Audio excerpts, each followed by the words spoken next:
Alhamdulillahilladzi lam yattakhidh walada wa lam yakul lahu syarikun fil mulki wa lam yakul lahu waliyyun minadh dhulli.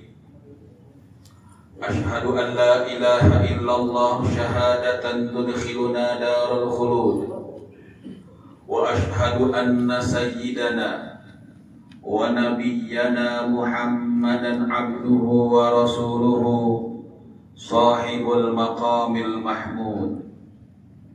Allahumma salli wa sallim wa barik ala sayyidina Muhammadin wa ala alihi wa sahbihi ajma'in. Subhanaka la ilma lana illa ma 'allamtana innaka antal alimul hakim. La haula wa la quwwata illa billahil aliyyil azim. Amma ba'du.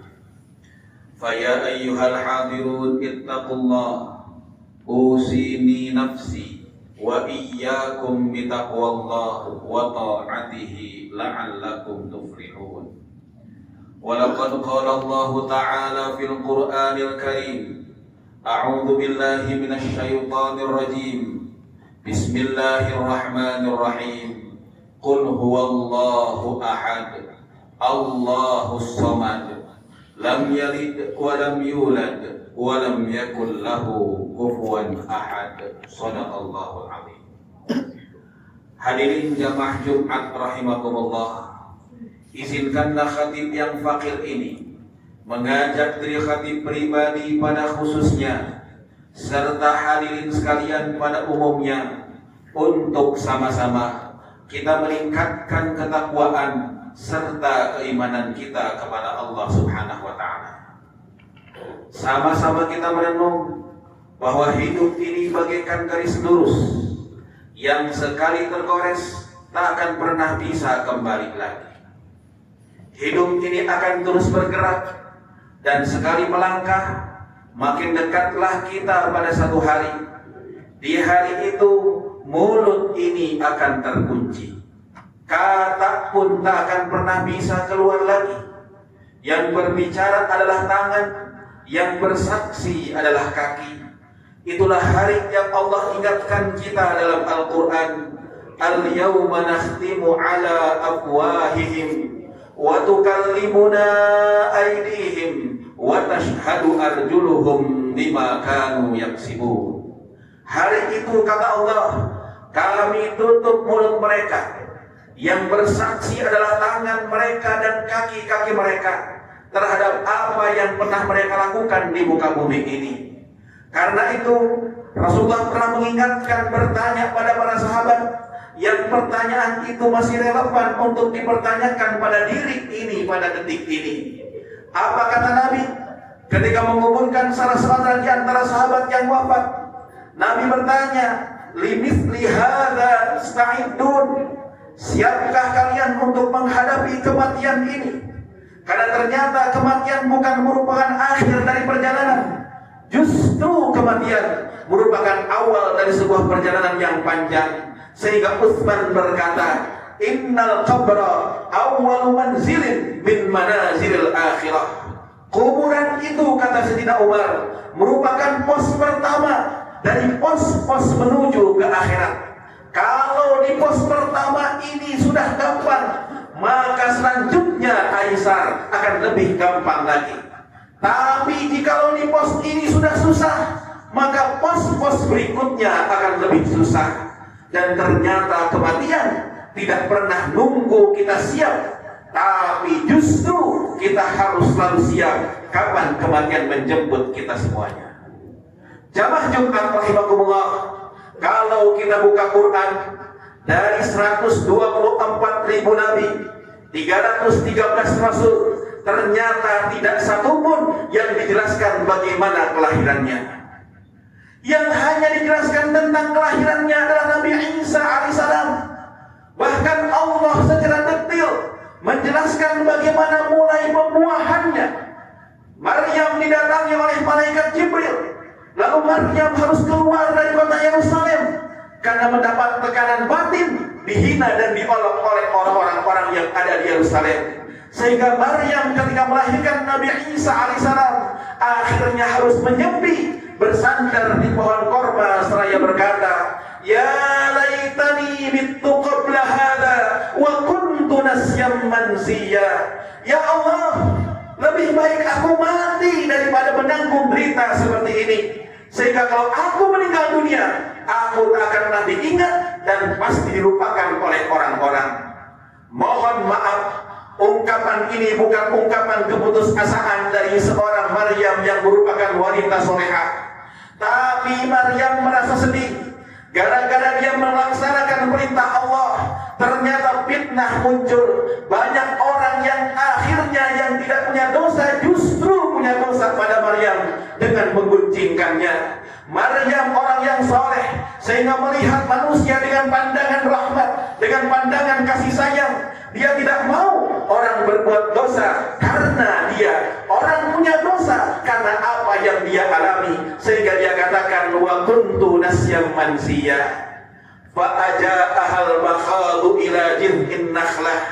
Akhirnya tatkala perut Maryam makin buncit, sakit untuk melahirkan datang, Maryam pun bersandar di pohon korma.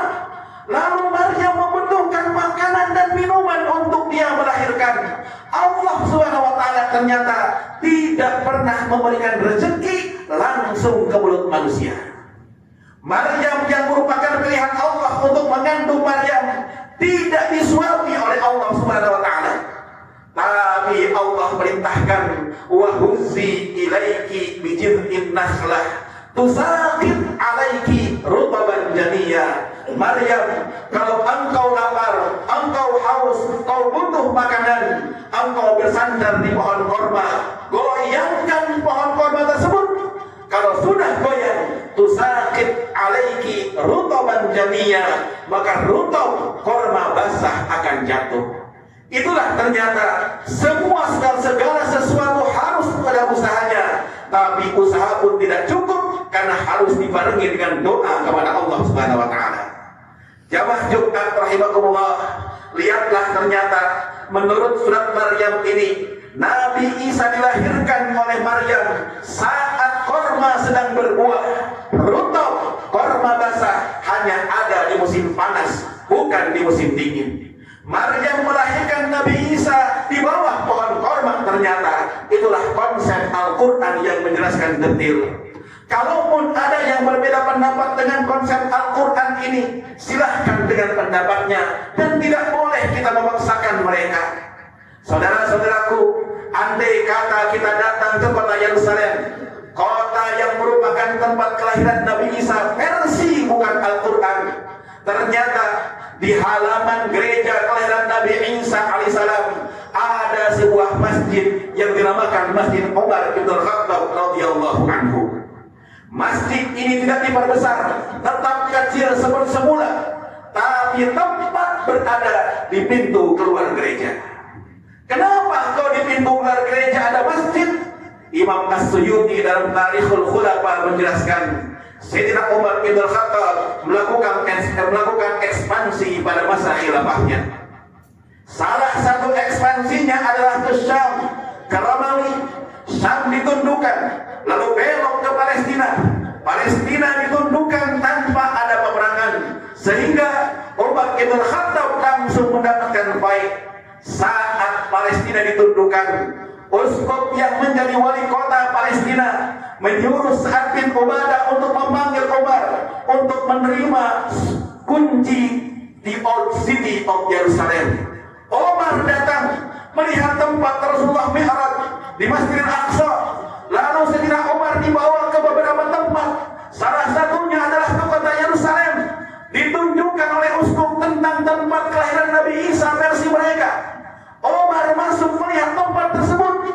Saat Umar masuk ke dalam tempat tersebut, waktu zuhur datang. Sayyidina Umar bin Khattab bingung mau salat di mana. Uskup berkata, Umar, kami siapkan di dalam gereja untuk salat. Kami bersihkan gereja ini untuk engkau salat. Umar masuk ke dalam gereja, tapi Sayyidina Umar tidak jadi salat di dalam gereja. Umar keluar sholat di halaman gereja. Setelah sholat, uskup bertanya, "Wahai Umar, kenapa engkau sholat di luar gereja? Bukankah di dalam gereja kami siapkan untuk sholat engkau?" Sayyidina Umar Ibn Khattab menjawab dengan satu ayat dalam surat An-Naml, "Innal muluka idza dakhalu qaryatan afsaduha wa ja'alu a'izzata ahliha adillah." Uskup, andai kata saya sholat di dalam gereja, kami ini adalah yang menang perang.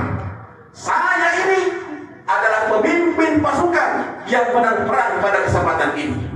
Kalau seandainya saya sholat di dalam gereja, saya khawatir tentara saya, anak buah saya salah paham. Karena melihat Umar sholat di dalam gereja, mereka bisa jadi salah paham, meruntuhkan gereja ini, merubahnya menjadi masjid. Umar berkata, "Idhabu wa antum tulaqa." Silahkan engkau pergi dan kau bebas untuk memilih keyakinan engkau masing-masing. Itulah Umar bin Khattab. Toleransi yang diajarkan oleh Rasulullah SAW dipraktekkan oleh Sayyidina Umar bin Khattab radhiyallahu anhu. Semoga Allah bimbing langkah kita semuanya. Allah istiqomahkan dalam ajaran Nabi kita, dan Allah kumpulkan ketika wafat dalam keadaan husnul khatimah, berada dalam barisan Rasulullah sallallahu alaihi wasallam. Inna ahsanal kalam kalamullahil malikil mannan wa biqaulihi yahtadil muhtadun. A'udzu billahi minasy syaithanir rajim. Bismillahirrahmanirrahim. Wal 'ashri innal insana lafi khusrin illa alladziina aamanu wa 'amilus shalihat wa tawassaw bil haqqi wa tawassaw bis sabr. Barakallahu li wa lakum fil Qur'anil 'azim wa nafa'ani wa iyyakum bima fihi minal ayati wadh-dhikril hakim wa taqabbala minni wa minkum tilawatahu innahu huwas samii'ul 'alim wa qur rabbighfir warham wa anta khairur rahimin.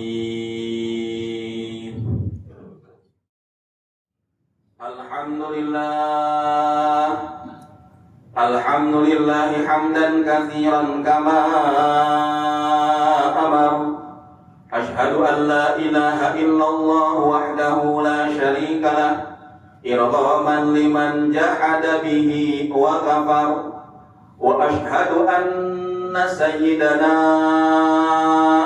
wa nabiyyana Muhammadan abduhu wa rasuluh sayyidul khalaiqi wal bashar. Allahumma salli wa sallim wa barik ala sayyidina Muhammadin wa ala alihi wa sahbihi ajma'in. Faya ayyuhal hadirun ittaqullah, usini nafsi wa iyyakum bitaqwallahi wa ta'atihi la'allakum tuflihun. Wa laqad qala Allah ta'ala fil Qur'anil Karim, a'udzu billahi minasy syaithanir rajim. Inna Allaha wa malaikatahu yusalluna 'alan nabi ya ayyuhalladzina amanu sallu 'alaihi wa sallimu taslima. Allahumma salli wa sallim wa barik ala sayyidina Muhammadin wa ala alihi wa sahbihi ajma'in wa ala tabi'in wa ala tabi'it tabi'in wa man tabi'ahum bi ihsanin ila yaumiddin. Warḍallahumma 'anna wa 'anhum bi rahmatika ya arhamar rahimin. Allahumma ighfir lil mu'minina wal mu'minat wal muslimina wal muslimat al ahya'i minhum wal amwat innaka sami'un qaribun mujibud da'wat ya qadiyal hajat. Ya Allah, terima kasih Kau berikan hidayah dalam hati kami. Terima kasih masih Kau berikan kesehatan dan umur pada kami. Terima kasih ya Rabb, Kau jadikan kami umat Rasulullah sallallahu alaihi wasallam. Ya Allah, inilah kami umat Nabi-Mu yang belum pernah melihat bagaimana wajah Nabi kami. Tangan kami belum pernah berjabatan tangan dengan tangan mulia Rasulullah sallallahu alaihi wasallam. Kuping kami belum pernah mendengar bagaimana indahnya suara Rasulullah sallallahu alaihi wasallam. Bahkan kami terlahir ya Allah jauh dari masa Nabi. Kau takdirkan kami terlahir ya Allah di tempat yang jauh dari tempatnya Rasulullah sallallahu alaihi wasallam. Ya Allah, hari ini ya Rabb, izinkan kami hanya punya rasa cinta pada Rasulullah, izinkan hati hanya punya rasa rindu pada Nabi. Bahkan banyak di antara kami yang hanya punya cita-cita dalam hatinya untuk bisa sampai ke kota Madinah Al-Munawwarah, salat di tempat salatnya Rasulullah di Raudhah, mengucapkan salam di depan makam Nabi kami Muhammad sallallahu alaihi wasallam.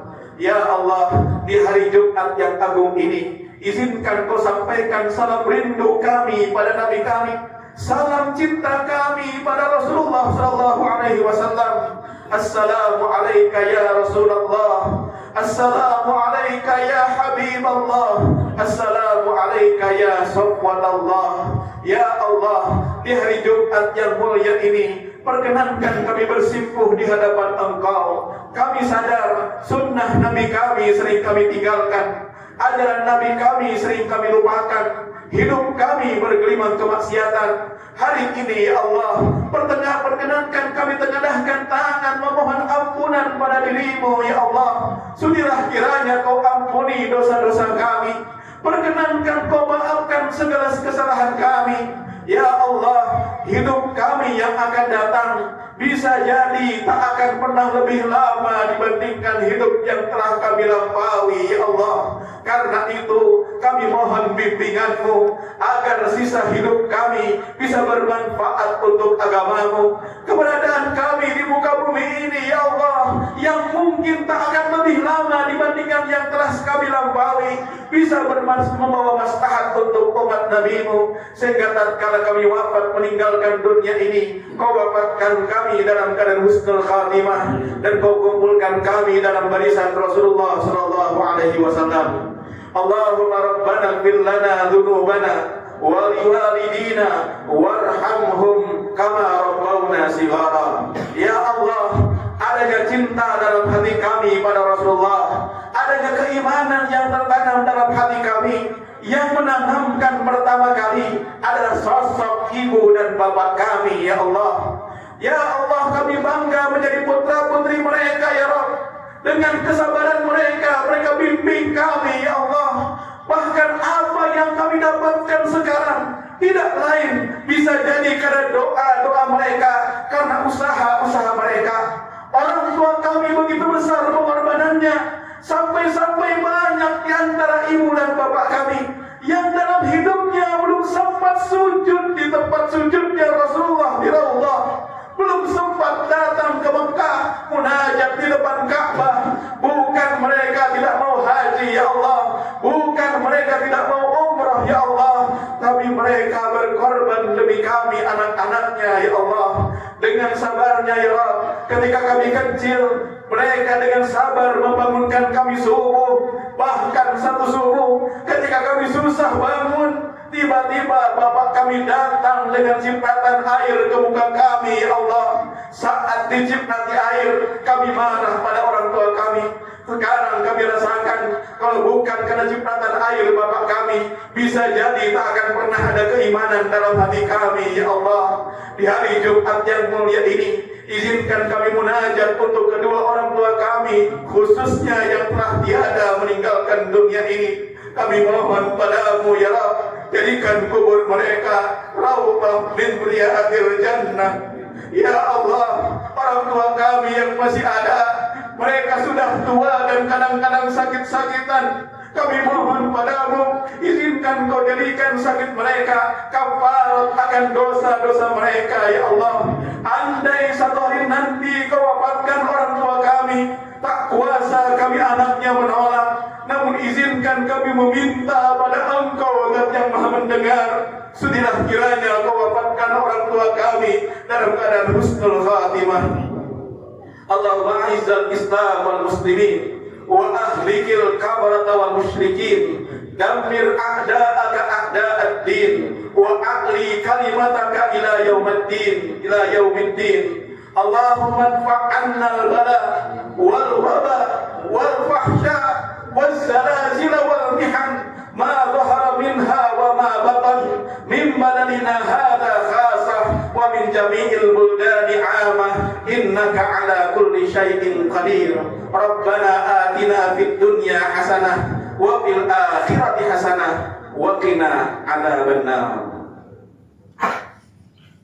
Ibadallah, innallaha ya'muru bil 'adli wal ihsan wa ita'i dzil qurba wa yanha 'anil fahsya'i wal munkari wal baghi ya'idukum la'allakum tadhakkarun. Fadhkurullahal 'azim yadhkurkum washkuruhu 'ala ni'amihi yazidkum was'aluhu min fadlihi yu'tikum wa la dzikrullahi akbar.